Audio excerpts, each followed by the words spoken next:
In Israel, there's been a series of stabbing attacks in Jaffa where an American tourist has been killed and several other people seriously injured. Police are said to have shot dead the attacker, whose identity isn't yet known. The US Vice President Joe Biden, who's visiting Israel, had been attending an event nearby. 4 Palestinians were shot dead by police on Tuesday in separate incidents after allegedly trying to kill Israelis. One of the incidents was in Jaffa, where a Palestinian killed an American and stabbed 7 others. He was then shot and killed by Israeli police. I called the police and I called the ambulance, and then I ran over to here to see what was going on. And there was a man on the floor. He had received stab wounds here and on his back, and I took off my jacket and I put it on his eye, and then I tried to turn him over a little bit, not to move him, but just to see if he had also received any other wounds, and put pressure on them, and then we tried to get in touch with his family.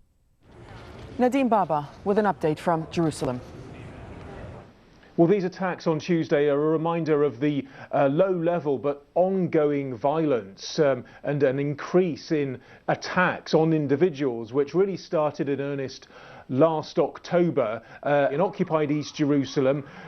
A Palestinian on a motorbike fired shots at a member of the Israeli police who was seriously wounded. He tried to escape, but then shot at one of the police who were following him.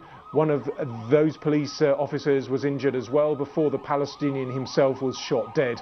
And just hours before, the Israeli border police had killed a 50-year-old Palestinian woman within the walls of Jerusalem's Old City. They say she'd drawn a knife and attempted to stab one of the police officers. A Palestinian eyewitness disputed that version of events, but all of this latest violence really comes against a backdrop of the Israeli-Palestinian peace process going absolutely nowhere. Well, the attack in the city of Jaffa happened close to the area where the U.S. Vice President Joe Biden was meeting the former Israeli President Shimon Peres.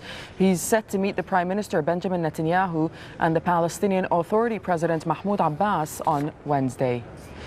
Now, the Obama administration is facing criticism over whether it has abandoned its efforts to broker a peace deal between Israel and the Palestinians. Rosalind Jordan takes a look at U.S. efforts to restart that process. This was the last time John Kerry saw the Israeli Prime Minister and the last time he met the Palestinian Authority President. What did not come out of the Secretary of State's meetings in late November, a resumption of the peace process. The Obama administration denies it's given up. And this notion that, that it's moribund, we've given it up, that it's something that needs to be kickstarted would be, conveys this idea that, that we've just thrown up our hands or that we did at some point. And that's just not the way the Secretary looks at this. In the face of more immediate crises, ISIL, Syria, North Korea, some experts say President Barack Obama has given up on the Mideast peace process. There haven't been face-to-face talks between top negotiators in several years. Then Secretary of State Hillary Clinton launched the administration's first effort in 2010. John Kerry tried again in 2013. Both attempts fell apart, and a new effort has not been made.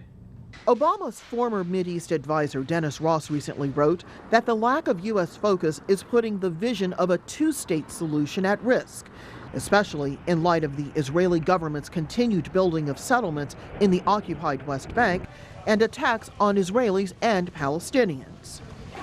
Ross's solution: try one more time to reach a deal, but don't put so much pressure on the Israelis to stop settlement building right now.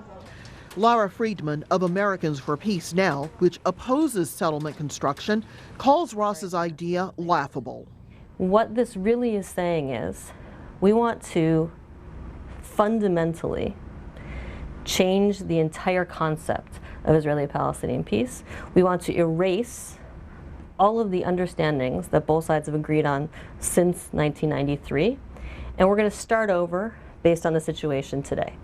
And we're going to decree that, and the Palestinians are just going to have to accept it.